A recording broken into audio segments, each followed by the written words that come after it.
దేవుని నామానికే మహిమ కలుగును గాక. కీర్తనల గ్రంథము 20వ అధ్యాయము 1వ వచనం చదువుకుందామా? కీర్తనల గ్రంథము 20వ అధ్యాయం 1వ వచనం. ఆపత్కాలమందు యెహోవా నీకు ఉత్తరం ఇచ్చును గాక. ఆపత్కాలమందు యెహోవా నీకు ఉత్తరం ఇచ్చును గాక. ఆపద అనేది ప్రతి వ్యక్తి జీవితంలో ఉంది అని మనం తెలుసుకోవాలి. ఆపత్కాలంలో ఆపద ఉన్నప్పుడు, కష్టం ఉన్నప్పుడు మనుషులు ఎవ్వరు మనకు సహాయం చేయరు.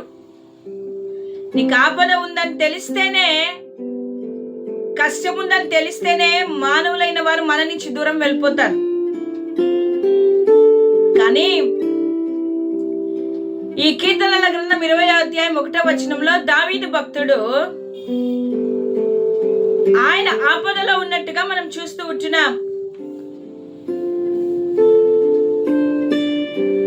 ఎన్నో శ్రమలు అనుభవిస్తూ ఉన్నాడు దావీదు. ఈ యొక్క కీర్తన రాసినప్పుడు ఆయన సైన్యం అంతా కూడా ఆపదలో ఉంది, యుద్ధములో ఉంది, శత్రువులను ఎదిరించాలి. ఆపత్కాలము మంచి కాలము కాదది. ఆపద కాలంలో ఉన్నారు. నా ప్రియమైన వారులారా, మనము గమనించినట్లయితే దావీదును దేవుడు ఏర్పాటు చేసుకున్నాడు. ఆయన సామాన్యుడు కాదు. ఇశ్రాయేలు ప్రజలను దేవుడు ఏర్పాటు చేసుకున్నారు. రాజ్యం ఏర్పడింది. సామాన్యమైన వారు కారు. దావీదు కుటుంబము దేవుడు ఏర్పాటు చేసుకున్నాడు. దేవుడు దావీదుతో వాగ్దానము చేశాడు. ఏమని? ఈ వంశములో నుండే దావీదు సింహాసనం మీద ఆసీనుడవడానికి నేను ఏర్పరచుకొని ఉంటున్నాను. ఈ యొక్క వంశావళిలో నుండే ఒక రాజు వస్తాడని, ఈ వంశంలో నుండి వచ్చిన ఒక వ్యక్తి మనుషుల పాపముల కొరకు, వారి పరిహారము కొరకు ఆయన వస్తాడు. ఆయన యుగ యుగములను రాజ్యమును ఏలేవాడు. ఆయన సింహాసనం మీద ఆసీనుడవుతాడనే అనేకమైన వాగ్దానాలు ఉన్నాయి. గమనించండి నా ప్రియమైన వాళ్ళారా, ఆపత్కాలంలో ఇశ్రాయేలులో సామాన్యమైన యుద్ధం చేయడం లేదు. దేవుని యొక్క వాగ్దానాలు వారిలో నెరవేరాలి. రక్షకుడు మెస్సయ్య, నిత్యము ఏలు రాజు రావాలి. ఒకవేళ ఇశ్రాయేలు సైన్యము, దావీదు మహారాజు ఆ యుద్ధములో మరేమైనా అయితే ఆ వంశావళిలో నుండి రాజు రాలేడు. కాబట్టి దేవుడు దావీదును, అతని వంశావళిని ఆయన రక్షించాడు. ఆపదలో ఉన్న వారిని రక్షించాడు. దావీదు వంశావళి నుండి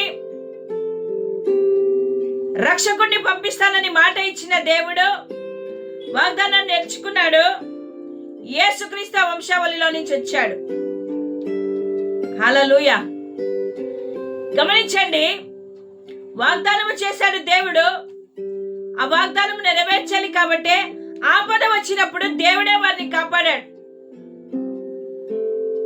ఈ ఉదయకాలమున మనమందరము కూడా ఆపదలో ఉన్నాం, శ్రమల్లో ఉన్నాం, ఇబ్బందుల్లో ఉన్నాం. ఎవరు మనకు తోడు లేరు. ఆపద నుండి తప్పించడానికి ఎవరు లేరు అని ఆలోచన చేస్తూ ఉన్నాం. నా ప్రియమైన వాళ్ళరా, ఆపద వచ్చినప్పుడు ఆపద ఎందుకు వచ్చిందని మనం ఆలోచన చేయాలి. మన పరిగెత్తకుండా నిదానించాలి. క్రీస్తు మన పక్షాన ఉన్నాడని గుర్తెరిగి ప్రతి ఒక్క విధమైన ఆపద నుండి తప్పించువాడు ఆయనే అని గ్రహించి కేవలము ఆయన నామాన్ని మహిమపరుస్తూ ఉండాలి. ఆయన అందరినీ ఆదుకునే దేవుడు. ఆపత్కాలమందు యెహోవా నీకు ఉత్తరం ఇచ్చునుగాక. నీకు ఉత్తరం ఇవ్వడానికి ఆయన సిద్ధంగా ఉంటున్నాడు. దావీదును అతని సైన్యమును ఆపత్కాలమందు ఆదుకొని వారితో సహాయం చేసిన దేవుడు, వారి ప్రార్థనకు ఉత్తరం ఇచ్చిన దేవుడు, ఈ ఉదయకాలమున నీ ప్రార్థనకు ఆయన ఉత్తరం ఇచ్చునుగాక. ఆయన ఇచ్చే దేవుడు. నా ప్రియమైన వాళ్ళరా, ఆపత్కాలమందు నాకు మొర్రపెట్టుము, నేను నీకు ఉత్తరం ఇస్తానంటున్నాడు. ఆపద వచ్చినప్పుడు మనుషుల దగ్గరికి వెళ్తున్నాం. ఆపద వచ్చినప్పుడు అధికారుల దగ్గరికి వెళ్తున్నాం. ఆపద వచ్చినప్పుడు సహాయం ఎక్కడి నుంచో వస్తుందని ఎదురు చూస్తున్నాం. కానీ దేవుని వాక్యం అంటుంది, ఆపత్కాలమందు నీవు నాకు మొర్రపెట్టుము, అప్పుడు ఆయన నీకు ఉత్తరం ఇస్తాడు. నీకెన్ని శ్రమలున్నాయో, ఎన్ని బాధలున్నాయో, ఎంత దుఃఖంతో నీవు ఉన్నావో, నువ్వు ఏ రీతిగా బలహీనుడిగా ఉంటున్నావో, దేని గురించి నువ్వు ఆలోచిస్తున్నావో, దేనిని నువ్వు జయించలేకపోతున్నావో, ఏ ఆపదలో అయితే నువ్వు ఇరుక్కొని పోయిట్టున్నావో, కుటుంబంగా కావచ్చు, వ్యక్తిగతంగా కావచ్చు, నువ్వు కృంగిపోయి కోపముతో నీ యొక్క ఆలోచనలన్నీ తారుమారు చేసుకొని దేవుని వైపు చూడలేక సమస్యల వైపు చూస్తూనే నువ్వు భయపడుతూ ఇబ్బంది పడుతూ ఉన్నావేమో, నీకొక శుభవార్త దేవుడు అంటున్నాడు. ఆపత్కాలమందు యెహోవా నీకు ఉత్తరం ఇస్తాడు.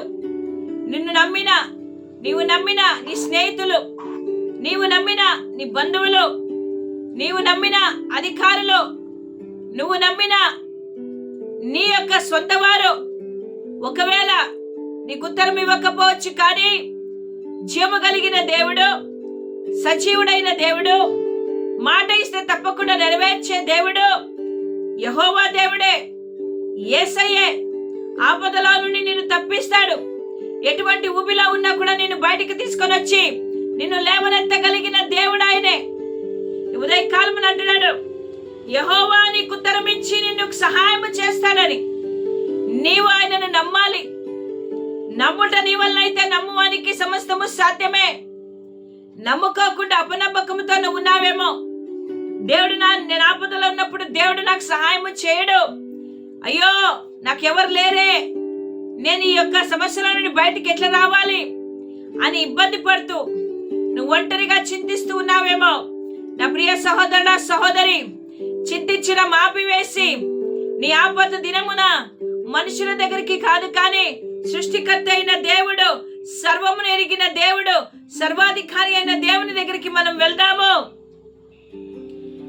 ఆయన నీకు ఉత్తరం ఇస్తాడు. నువ్వు ఏ రీతిగా వెళ్ళాలో ఆయన నీకు బోధిస్తాడు. నీకు సహాయం చేసి ప్రతి ఆపద నుండి విడిపించగలిగిన దేవుడు. హల్లెలూయా. అట్టి దేవుని మనం కలిగి ఉన్నాం కాబట్టి ధైర్యము కలిగిన వారిగా మనం ఉండాలి. క్రీస్తును కలిగి ఉన్నాం.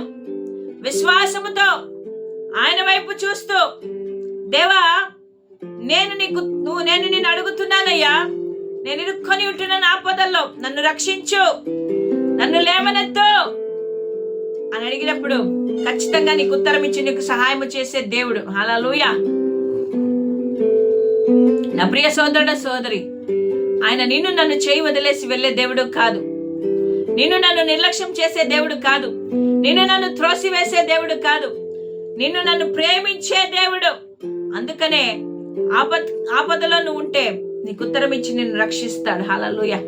దావీదును రక్షించిన దేవుడు, యుద్ధము సైన్యము శత్రువుల దగ్గర నుంచి రక్షించి తన ప్రణాళికను నెరవేర్చుకున్న దేవుడు, ఈరోజు ఆపదలో ఉంటున్న నిన్ను రక్షించి నీ మీద ఉన్న ప్రణాళిక ఏదైతే ఉందో దానిని నెరవేర్చుకునే దేవుడు ఆయన. కాబట్టి దిగులు పడకుండా ఆయన వైపు మాత్రమే చూద్దాం. దేవా నాకు సహాయం చేయని అడుగుదాం. మొరపెట్టండి, ఉత్తరం ఇస్తానంటున్నాడు. మొరపెడదాం, అడుగుదాం. అడుగుటలో తప్పు లేదు కదా. అడగాలి. అడుగు ప్రతివాడు పొందుకుంటానంటున్నాడు. అడిగి ఆపదలో నుంచి మనకు రక్షణ కల్పించి మనల్ని నడిపించి మనల్ని బలపరిచే దేవుని వైపు మనము చూస్తాం. విశ్వాసము కలిగిన వారిగా నమ్మకముతో ఆయన వైపు చూద్దాం. అవిశ్వాసముతో ఆయన వైపు చూడొద్దండి. విశ్వాసము కలిగిన వారిగా దేవుని వైపు చూస్తూ, దేవా నన్ను నడిపించి నన్ను బలపరిచని అడగండి. దేవుడు ఖచ్చితంగా నీ ఆపదలన్నిటిలో నుండి నిన్ను విడిపించి నీకు ఉత్తరం ఇస్తాడు. హల్లెలూయా. ఆన్సర్ చేస్తాడు. ప్రతి ప్రశ్నకు, ప్రతి సమస్యకు జవాబు ఆయన దగ్గర ఉంది. ఆయన ఆదుకోవడం మాత్రమే కాదు, నీకు జవాబునిచ్చి నిన్ను నడిపిస్తాడు. దేవుడి మాటలు మన వినికిడిలో దీవించును గాక. ఆమేన్.